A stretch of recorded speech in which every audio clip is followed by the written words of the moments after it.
Hi, good people. This will be part 23 of the Frogger mini-series, and in this video, we're going to be creating the logic for the game over state, which will of course include the widget as well as resetting the level. Let's not waste any time and just jump right into it. Alright, I think first we're going to jump into our widgets folder. We're going to right click, select new user interface, and then widget blueprint.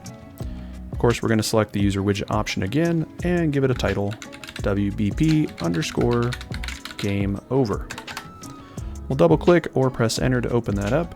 And just like all our other widgets, we are going to first add in a canvas panel. Next, we will add in a text element. You can find that under common, and then just drag the text element in. We are going to be adding a blur as well, but I'm going to add this first so I can see what I'm doing. So I'll select the anchors, choose center, go back, hold control. You'll see that slightly centers it with an offset. Go back and select shift and then select center, and you see that perfectly centers it. I'm going to check the box for size to content, and then I'm going to give it some text. I'll call it game over. And then we did import a pixel font in an earlier video, so I'm going to continue with that theme and use that pixel font and then just bump up the size so it covers most of the screen. I think this looks pretty good. Last but not least, we are of course going to add in a blur background. Normally I would add this first, but I want to see what I'm doing.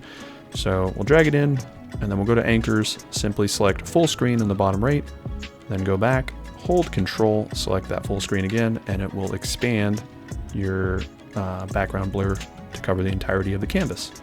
Now of course if I up the blur strength, you can see it blurs just like this, which is perfect. But I don't want to cover the game over, I only want to cover what's behind the game over, basically the game itself. So for the Z order, I'm going to add in a -1 to put it behind the text. And then if I set the blur strength back to 0, that's perfect. That's exactly what we want. Now what I think would be fun is if we animate these effects and sort of bring them on or into visibility slowly. So we'll select the animation folder at the bottom, and then we'll click the plus sign to add a new animation. I'm going to call mine simply game over. Then we can select it, and we have an add option.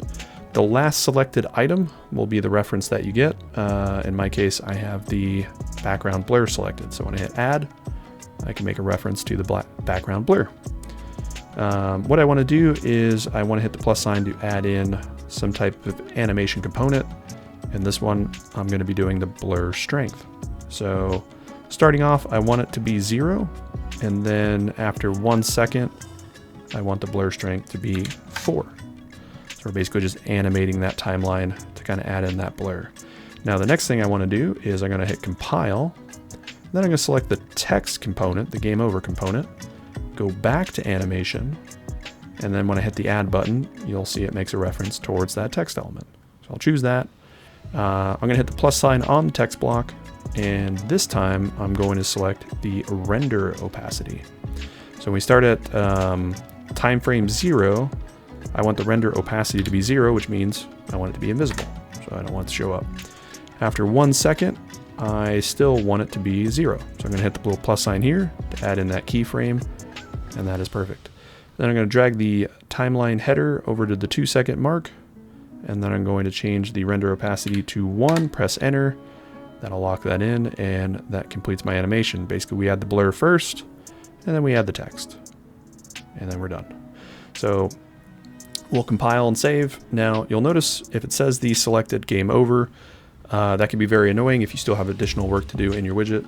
Simply open up your animation and just click anywhere in the blank space, and it'll get you out of the animation part of it, and then you're back in the designer view. Fortunately, we are actually done here, so that didn't matter, but just in case you get that stuck, that's how you do it. So we're going to select graph now, and we're going to be driving all the logic from the event construct. So basically when this thing is instantiated, when it's created, run this these steps, these sets of code. You'll see we have a game over reference in our animations section here. I can hold control, drag that out, and then if I pull off that, I get a context sensitive reference where I can just search play animation, and I get that function right away. So I'm going to select that, move that over, hook up the execution pins, And the defaults are fine. I think if we start at 0, playback speed 1, I think all that's good, so we don't really need to change that. After I play the animation, remember this is a 3-second animation, but I want to wait a little bit after that, so I am going to come into a delay, and I'm simply just going to have the player wait 6 seconds, or I'll have this wait 6 seconds, and then I want to reset the game state. So a way we can do that very easily is we can simply refresh the level or reopen the level.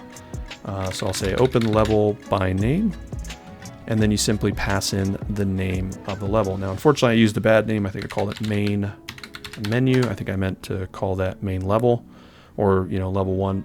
Effectively, use whatever you called your actual level. So the thing we created here that we've been working on, if you named it like me, main menu, then just pass in main menu. It is case sensitive, so it makes you type it exactly as you see it. Now we will compile and save. This is the entirety of the code and the widget, so this is basically done. We just need to figure out where we want to call this item. So we do it a few different places.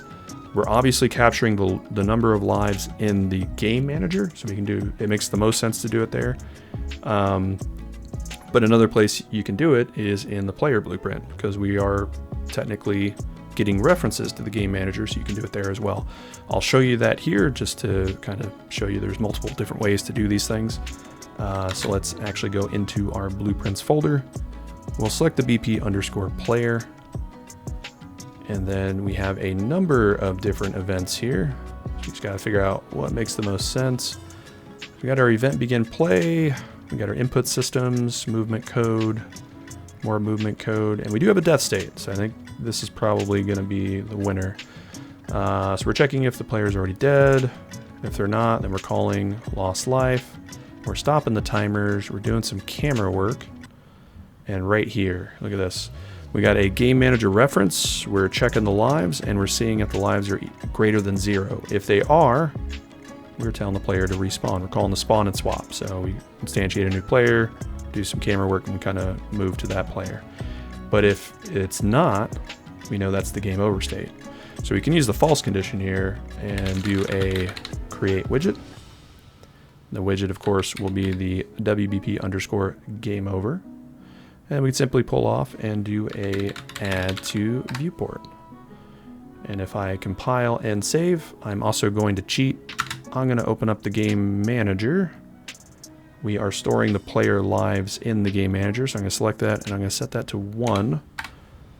Compile and save, that way I don't have to die multiple times. Alright, so I'm going to hit F to launch the game. Camera work should move over, then I can go jump into a truck. You can see the game over is working. After 6 seconds, it should reopen the level, which is great. I'm back at my title screen. If I hit F to play, that works too. If you remember, we're using that with a Boolean variable to control. So, but because we're reopening the level, it resets all those states back to 0, which is kind of why that will still actually work for us anyway. So it's a very easy way to do it. I think it's a good way to do it. So we'll kind of go with it. But all right, everyone, we'll cut it here. In the next one, we will actually show you how to store the player's high score. As always, thanks for watching. Consider subscribing, and we'll see you on the next one.